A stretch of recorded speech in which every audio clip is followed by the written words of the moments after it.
Bagilah saya tukar baju. Tak nak nampak macam tak mandi. Ya, okey. Dah pergi tukar.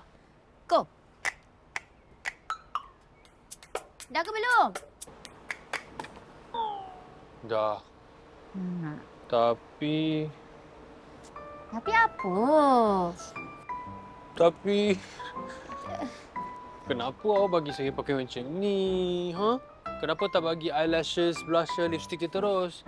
Lepas tu ni apa ni? Ni aurat tau, patutnya kena tutup.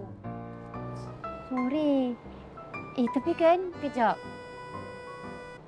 Macam mana nampaklah baju ni? Patutlah. Ini baju saya ni.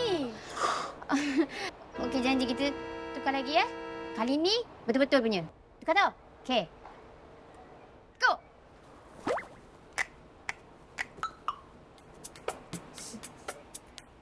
Bawa. Ini baru selesa.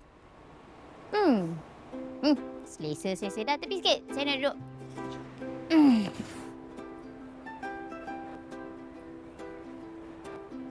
Sayang, awak tahu tak?